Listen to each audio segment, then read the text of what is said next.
కాకినాడ నగరం నందు 35,000 కోనో కార్పస్ చెట్లు 150 ఏడాకుల చెట్లు ఉన్నందున వాటిని తొలగించాలని పౌర సంక్షేమ సంఘం రాష్ట్ర పర్యావరణ శాఖ మంత్రి కొణిదెల పవన్ కళ్యాణ్ కు గత జూన్ 15వ తారీఖున లేఖ రాసింది. ఇటీవల కలెక్టరేట్ సమీక్షలో కోనో కార్పస్ తొలగించాలని మంత్రి ఆదేశాలివ్వగా కార్పొరేషన్ అధికారులు కోనో కార్పస్ పేరిట ఏడాకుల చెట్టు తొలగింపునకు మాత్రమే దృష్టి సారిస్తున్నారని పౌర సంఘం కన్వీనర్ సామాజికవేత్త దూసర్ల పూడి రమణరాజు పేర్కొన్నారు. గతంలో కలెక్టర్ గ్రీవెన్స్ కు ఫిర్యాదు చేసిన లేఖపై ఇటీవల వీటి వలన హాని లేదని కార్పొరేషన్ అధికారులు గత ఏడాది ఆగస్టు 16వ తారీఖున తప్పుడు సమాచారం ఇచ్చి పరిష్కరించినట్లుగా పేర్కొన్నారని, ఇప్పుడు అదే రీతిగా చేస్తున్నారని అన్నారు. కోనో కార్పస్ మొక్కలను స్మార్ట్ సిటీ ప్రారంభం 2017లో కౌన్సిల్ ఎన్నికలు జరగక ముందు 5 కోట్ల రూపాయలు వెచ్చించి 5,000 మొక్కలు నాటగా 35,000 మొక్కలు 7 ఏళ్ల కాలంగా వృక్షాలుగా తయారయ్యి నగర వ్యాప్తంగా అన్ని వీధులు, ప్రధాన రహదారులు, పార్కులు, పాఠశాలలు, ప్రభుత్వ కార్యాలయాలు విరివిగా పెరిగాయన్నారు. ఈ చెట్ల మీద ఏ పక్షులు వాలవని, పక్షి గూట్లు పెట్టుకునేందుకు గూళ్లు కూడా కట్టవని, వీటి ఆకులను ఆవులు, గేదెలు, మేకలు తినవని, వీటి పేర్లు భూగర్భ జలాలను మట్టి పొరల్లోకి వెళ్లనీయకుండా అడ్డగించి హరిస్తాయని, వీటి పుప్పొడి గాలిలోకి కలిసి శ్వాస ద్వారా ఊపిరితిత్తులకు చేరి తీవ్రమైన ఆస్మా కంటి జబ్బులు, చర్మ వ్యాధులు, దద్దుర్లు కలిగిస్తాయని, ఆక్సిజన్ పీల్చుకొని కార్బన్ డయాక్సైడ్ ను విడుదల చేసే ఈ చెట్లు పర్యావరణానికి, ప్రజా ఆరోగ్యానికి, జీవ వైవిధ్యానికి, భూగర్భ జలాలకు అత్యంత హాని చేసే చెట్లన్నారు. 10 ఏళ్ల కాలంలో వృక్షాలుగా పెరిగే మొక్క 3 ఏళ్లకే పెరిగి అవకాశం ఉన్నందున, పశువులు తినే అవకాశం లేనందున ప్లాస్టిక్ మెస్లు వేసి ప్రజలకు ఉపయోగం లేని గ్రీనరీని ఆనాడు పెంచారని అన్నారు. ఏడాకుల చెట్లు ప్రధానంగా పార్కుల్లో ఎక్కువగా ఉన్నాయన్నారు.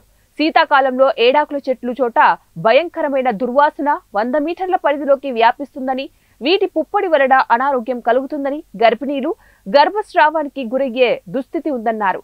సీనియర్ సిటిజన్స్ అనారోగ్యాలకు గురవుతున్నారు. కోనో కార్పస్ మరియు ఏడాకుల చెట్ల వలన రోగనిరోధక శక్తి తగ్గిన వారు, కరోనా పేషెంట్స్ తరహాగా మరింత జబ్బున పడే దుస్థితి ఉందన్నారు.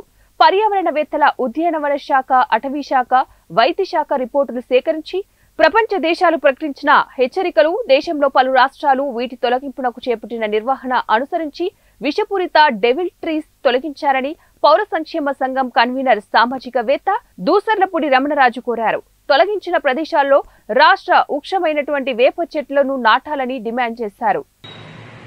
దీనిని కోనో కార్పస్ అంటారు.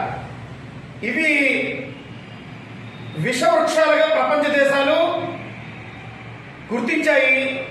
దేశంలోని వివిధ రాష్ట్రాలు ఈ కోనో కార్పస్ ఎక్కడైతే నాటించారో ఆ వృక్షాలన్నింటినీ కూడా తొలగిస్తున్నారు.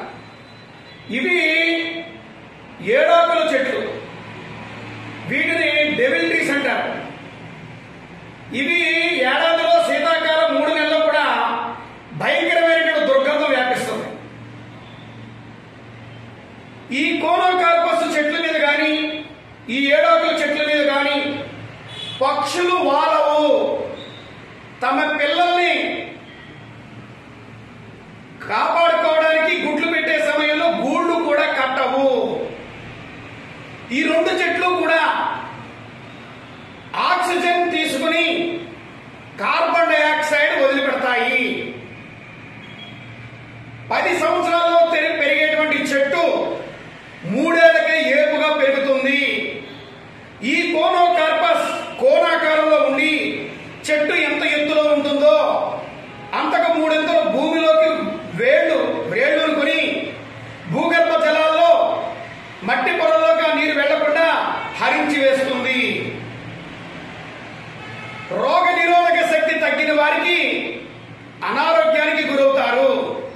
ఈ 2 చెట్లు కూడా ఈ కాలం నుంచే పుప్పొడి వెదజల్లడం మొదలవుతుంది. ఈ పుప్పొడి